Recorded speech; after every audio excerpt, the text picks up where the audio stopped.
We are continuing to learn more details about the Titan submersible tragedy, and joining us now is a man and his son who gave up their spots on the Titan. Jay and Sean Bloom, thank you so much for joining us today on DBL. Thank you for having us. It's a pleasure, and just I saw you guys on CNN this weekend, and it's an honor to speak with you guys today. Jay and Sean, I can only imagine what you've been going through this week. So on a human level, Jay, how are you doing? I'm doing okay. It's somewhat a surreal experience in that, when I see the news and I see the pictures of the people that were on the sub, I see, 3 individual pictures, and then there's a 4th picture normally of the father and son together. And when I see that, I just think that could be our picture very easily. So it's really kind of haunting. Well, Sean, you've always been fascinated by the Titanic, but your research with a friend into the Titan was the deciding factor for you and your father not to go. So what were your concerns? There were a variety of concerns when we initially started looking into it shortly after Stockton reached out to him about the opportunity to go. But my main concern with the Titan, my first concern was a YouTube video I found of Stockton explaining how the Titan worked and how it was ran and operated.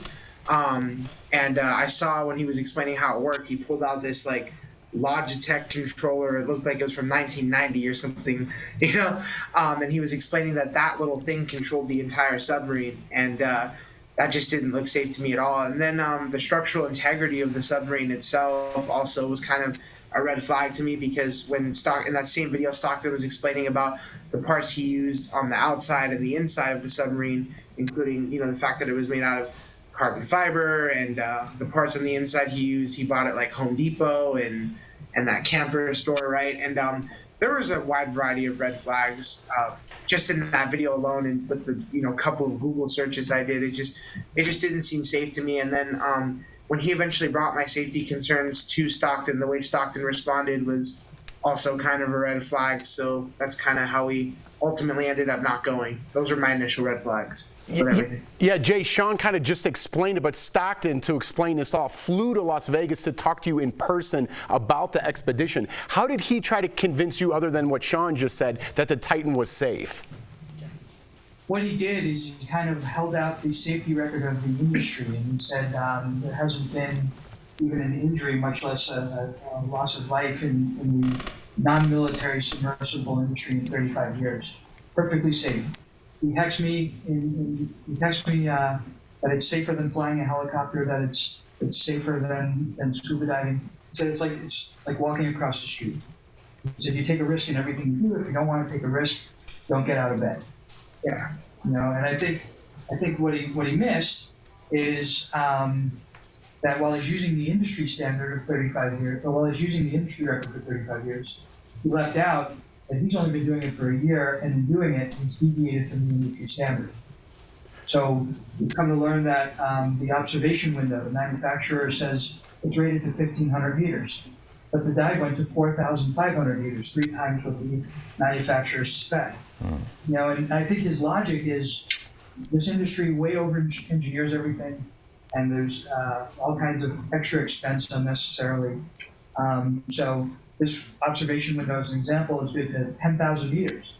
So even though they rated for 1,500 meters and going to 4,500 meters, that's still safe in his mind. Yeah, I got to follow up on this, because it's something that we've discussed on the show too, because Stockton is now being described as predatory, quote unquote, in seeking rich clients for his expeditions. What do you personally make of this going through it? I don't think it's so much that he's predatory. I think that he was just so passionate about this project, so convinced that he was coming from a place of emotion and not a place of reason, right? So he suffered, in my opinion, from confirmation bias, right? So what that means is any facts that came in that supported his initial position, no matter how ridiculous, he would accept. And anything that contravened his predisposition, no matter how credible, he would reject, right? So what you wind up with is a situation where he's going to do it, and in his mind, he's justified to do it.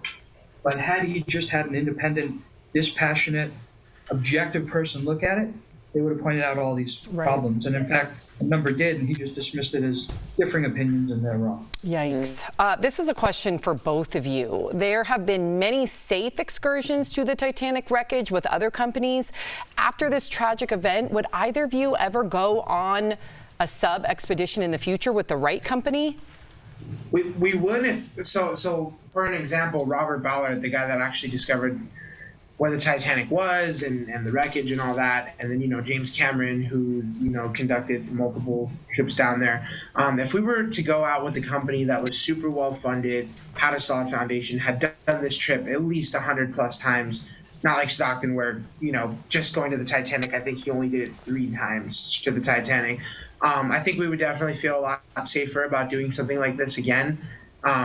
It's good not to live in fear. It's obviously a very risky thing to do in the first place. The bottom of the ocean is not something to joke around with, especially when you're going in a tiny submarine.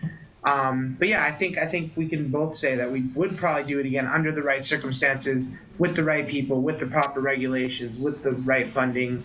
Yes, we probably would. Wow. Yeah, with proper diligence. I mean, again, Robert Ballard, he went down in partnership with the U.S. Navy.